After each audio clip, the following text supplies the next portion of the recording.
Queimadura é toda lesão provocada pelo contato direto com alguma fonte de calor ou frio. Produtos químicos, corrente elétrica, radiação ou até mesmo pelo contato com animais, alguns animais e algumas plantas, como a água-viva.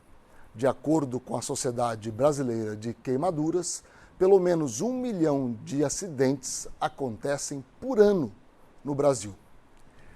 8 em cada 10 ocorrem nas casas das pessoas e 40% atingem as crianças. Dependendo do grau da queimadura, os cuidados podem e devem ser diferentes. Mas quem vai explicar para a gente sobre isso é o nosso convidado especial de hoje, o cirurgião plástico, Dr. Cléder Gomes de Almeida, que tenho a honra de receber, e uma pessoa que, para nós, de grande estima, porque foi ele que nos cuidou aí ao longo desses meses, com qualidade profissional e humana, que é fundamental diante de um quadro dramático como esse. Cléder, boa tarde, muito obrigado pela sua presença. Boa tarde, Caio. Eu que agradeço o convite, espero contribuir um pouco aí com a minha experiência. Com certeza, a grande dúvida para quem passa por uma situação dramática, tão inesperada quanto um acidente com queimadura, é o que fazer no primeiro momento. Então essa é a primeira pergunta que eu gostaria de te fazer. Né? Enfim, antes de mais nada, queria deixar anunciado que a Sociedade Brasileira de Queimadura, a partir do dia 6, lança a campanha nacional Com Fogo Não Se Brinca, tá? Abordando principalmente os aspectos preventivos na queimadura. Mas voltando à sua pergunta, o que nós temos, de fato, é uma série de situações corriqueiras de usar pastas de dente, de usar óleos e até telha de aranha. Isso já está publicado, em algumas revistas aí. A gente se depara com várias situações. Mas o mais importante, tá, nessa abordagem do trauma térmico, principalmente as escaldaduras, que são as mais frequentes, as queimaduras por líquidos quentes, óleo, o álcool, que está muito em voga hoje, a gente deve falar um pouco mais sobre esse assunto, é você resfriar a lesão. O mais importante é você lavar abundantemente com água corrente, não muito gelada, tá? Remover todas as roupas do paciente, claro, das áreas queimadas, para que não aumente essa reação exotérmica do trauma e aprofunde a área queimada. Tá? Em algumas situações muito críticas, pede-se o paciente até para se jogar ao chão, rolar, apagar o fogo para depois remover as roupas do paciente. Mas o princípio básico é lavar, tá? E remover a roupa queimada. E na sequência procurar o atendimento médico-hospitalar. O mais rápido possível, porque o prognóstico é tempo dependente também, em função da extensão e da profundidade da área queimada. Como é que a gente define o grau de queimadura? Mas é uma pergunta muito frequente, Mas antes disso, quais são as principais causas das queimaduras? E você tem uma preocupação muito grande aqui no nosso estado, a gente já conversou sobre isso. Sim. As principais causas são líquidos aquecidos, de fato, Você ainda citou na abertura que 40% desses traumas domésticos ocorrem em crianças. Nós temos uma estatística da sociedade, até do DataSUS, e nos últimos 10 anos tivemos 3 mil crianças falecidas, por causa do trauma térmico, das queimaduras. 3 mil, logo são 300, a média de 300 óbitos por ano, só de criança na faixa de 0 a 14 anos de idade. Imagine também o custo desse paciente para o Estado. Em torno aí tivemos 260 mil traumas térmicos, pacientes internados nesse período, com um custo aproximadamente de 196 milhões nesses últimos 10 anos. Então, essas crianças, né, é a nossa grande preocupação. Então, para isso, precisamos atuar com medidas preventivas junto ao poder público, municipal, estadual, ações junto ao o pessoal da área básica, assistencial, que está lá na ponta, junto às escolas, junto às ligas acadêmicas universitárias, para participar dessas medidas, principalmente preventivas ao trauma térmico, à queimadura. E essa questão que você colocou para mim outro dia em relação ao bife na chapa, que é algo muito frequente aqui no estado, como uma causa de acidente que pode ser evitado e deve, né? Isso aí é uma situação extremamente crítica aqui no nosso estado, parece que ser cultural isso, esse bife na chapa, né? Essa chapa aquecida com um fogareiro preenchido com álcool, né? 70%, o álcool combustível, isso tem gerado muitos acidentes. Paciente, no mínimo nós atendemos um paciente grande queimado por semana por conta do bife na chapa. Em média, hoje nós atendemos 20, 25 pacientes por mês internados na Santa Casa, tá? Por trauma térmico, por queimadura. Tá? E no mínimo uma vez por semana nós internamos esses pacientes com queimaduras extensas, de 50%, 60%, 70% de área queimada, e geralmente tem uma criança ao lado, a esposa, um colega, um amigo, e geralmente chegam 1, 2 ao mesmo tempo por conta desse acidente doméstico extremamente relevante e preocupante no nosso estado.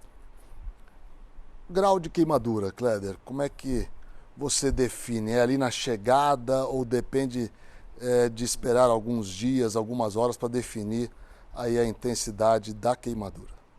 A queimadura, ela basicamente, ela é classificada em primeiro, segundo e terceiro grau, né? A primeiro grau é a queimadura solar, aquela exposição ao sol, vai tomar um banhozinho, né? E tem uns agravantes aí por conta até desse banho solar, por uso de produtos, né, inadequados, naturais, figo e tudo mais, que aumenta e aprofunda a área queimada, por uma reação enzimática, proteolítica, aumentando uma queimadura que deveria ser de primeiro grau para terceiro grau. Isso é grave. É um alerta para a população não usar nenhum tipo de substâncias naturais. Que não sejam os protetores solares. Não sejam os protetores solares. Então, essa queimadura de primeiro grau, ela é uma queimadura que dá uma hiperemia, uma cor vermelha na pele, costuma ser bem dolorida, porque expõe também as terminações nervosas periféricas. A de segundo grau, geralmente, evolui com bolhas ou flictenas, que podem, às vezes, romper ou não durante esse percurso do trauma. E a de terceiro grau, geralmente, não tem uma circulação, a pele tem um aspecto marmóreo. Porém, é uma fase melhor para identificar a profundidade a partir do terceiro dia pós-trauma, porque já começa a reduzir o inchaço, o edema dos tecidos, e a gente consegue avaliar melhor a profundidade e a extensão da área queimada. Cléder, como é que vocês determinam e definem o tratamento do paciente queimado? O tratamento, né, obedece à indicação de internação ou tratamento ambulatorial, né? A internação, a gente prioriza pacientes que têm queimadura de terceiro grau, até 5% de superfície corporal queimada, pacientes com queimaduras de face, mão, períneo, extremidades, dependente da extensão, mas principalmente de segundo grau, mas dependendo do agente etiológico, independe da extensão, porque alguns agentes etiológicos aprofundam a área queimada após alguns dias, tá? Queimaduras de segundo grau acima de 20% de superfície corporal queimada, queimaduras circunferenciais, queimaduras cáusticas, químicas, elétricas, enfim, existe um protocolo, tá, de indicação para internação desse paciente, além da queimadura inalatória, e alguns que obedecem um acompanhamento ou tratamento ambulatorial que estão fora dessa classificação. Então, as queimaduras inalatórias independem às vezes da extensão, às vezes o paciente está num ambiente né, onde houve um incêndio e teve só apenas uma queimadura inalatória. Então ele evolui para uma insuficiência respiratória e não necessariamente uma queimadura na pele. Tá? Então, são essas prioridades para a internação. Isso que você colocou é muito importante, porque muitas vezes as pessoas têm um imaginário ou entendimento de que a queimadura produz apenas aquela lesão na pele.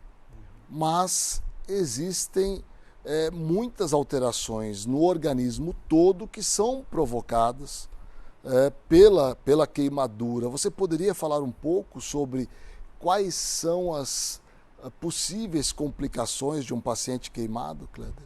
O paciente queimado, o grande queimado que interna num CTQ ou no CTI, 45% deles tem acometimento de vias aéreas, tem queimadura inalatória.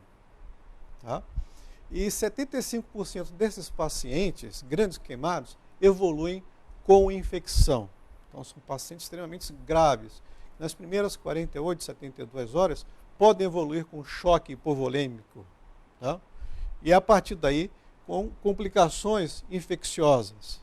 O grande objetivo na internação é realmente tratar essas etapas da fase do trauma, né, que é o choque, depois a infecção, e oferecer a esse paciente uma cobertura, uma integridade dessa perda tecidual o mais precocemente possível, uma cobertura, seja através de enxertos ou de retalhos, que a gente utiliza frequentemente para a reconstrução, e aí tem vários tipos de retalhos.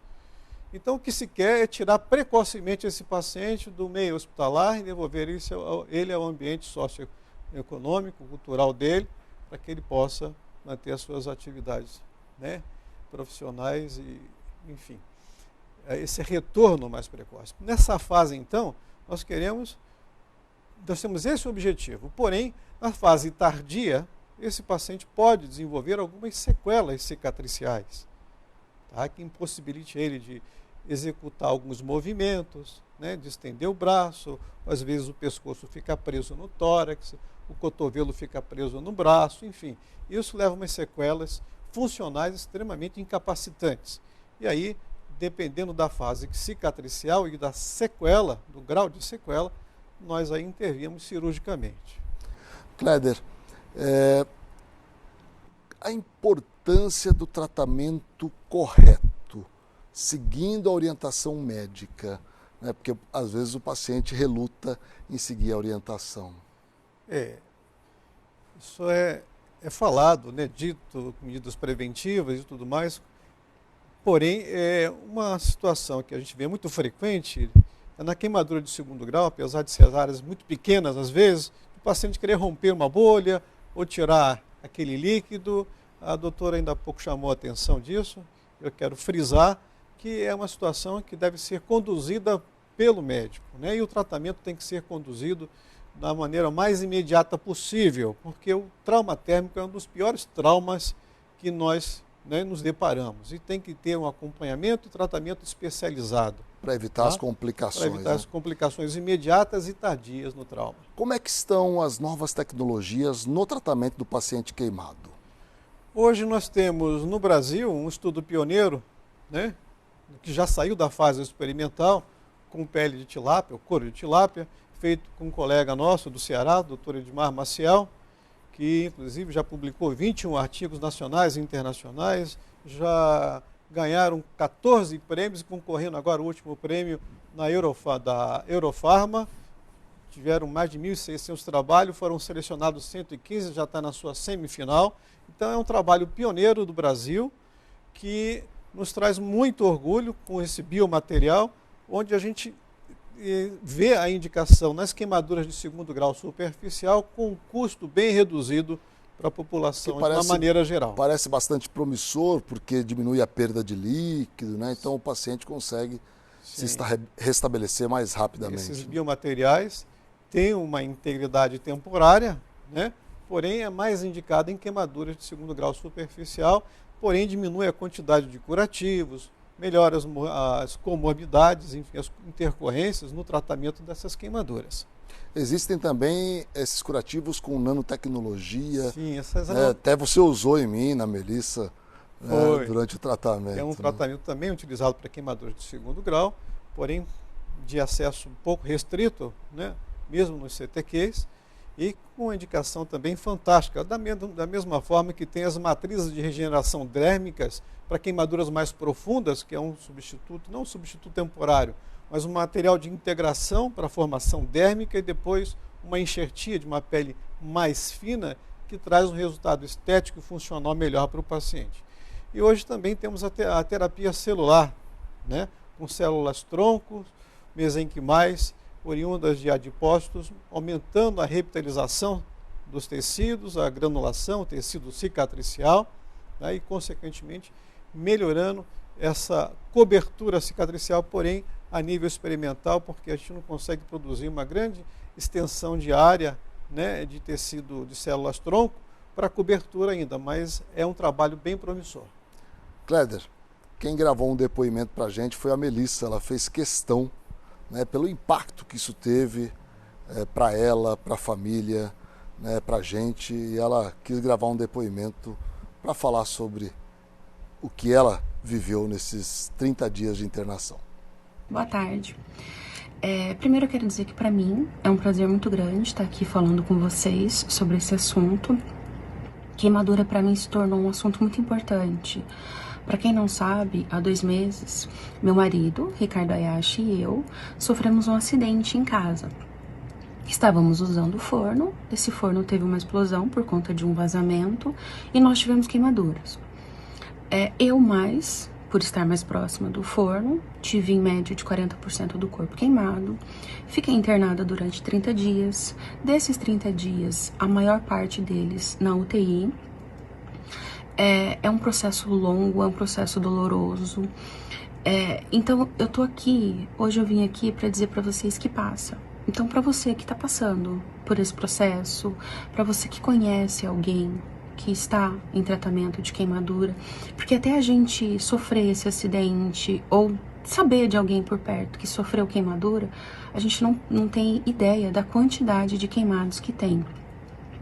Então, eu vim aqui hoje mostrar para vocês que isso passa, tá? Eu já tô em casa, já tem 1 mês que eu tô em casa, já estou voltando às minhas atividades dentro daquilo que o médico me permite.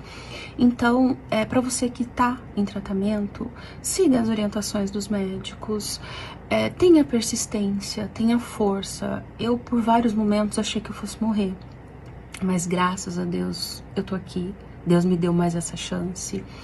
E em nome da equipe do Dr. Cléder, da doutora Paulette, eu quero agradecer a todos que participaram dessa fase da minha vida de tratamento, a você, meu amor, que esteve ao meu lado todos os dias, todas as horas, que vibrou com cada passo, com cada melhora que eu tive, tá? Muito obrigada e um beijo para todos vocês. Não é fácil, hein, Cléder, conter a emoção diante do depoimento da Melissa, a gente que acompanhou e vivenciou toda a recuperação, você, a Paulette, o Jean, toda a equipe foram tão especiais na vida da gente, e com certeza a gente tem que fazer de um momento tão difícil algo que possa ajudar a melhorar a vida das pessoas que passam por uma situação semelhante. Então, a nossa gratidão por você estar aqui conversando sobre o tema, por tudo que você fez, né, e que a gente possa aí contribuir mais com a construção de novos serviços e de um atendimento mais humano para as pessoas que passam por uma situação de queimadura. Então, muito obrigado, Cléder. Eu que agradeço, lembrando que o tratamento do queimado é um tratamento multidisciplinar. Com certeza. Então, nós não estamos sozinhos nessa luta. Queria agradecer também o seu empenho e a sua colaboração. Muito obrigado. Muito obrigado a todos vocês que nos acompanharam até agora. Um grande abraço e uma boa tarde.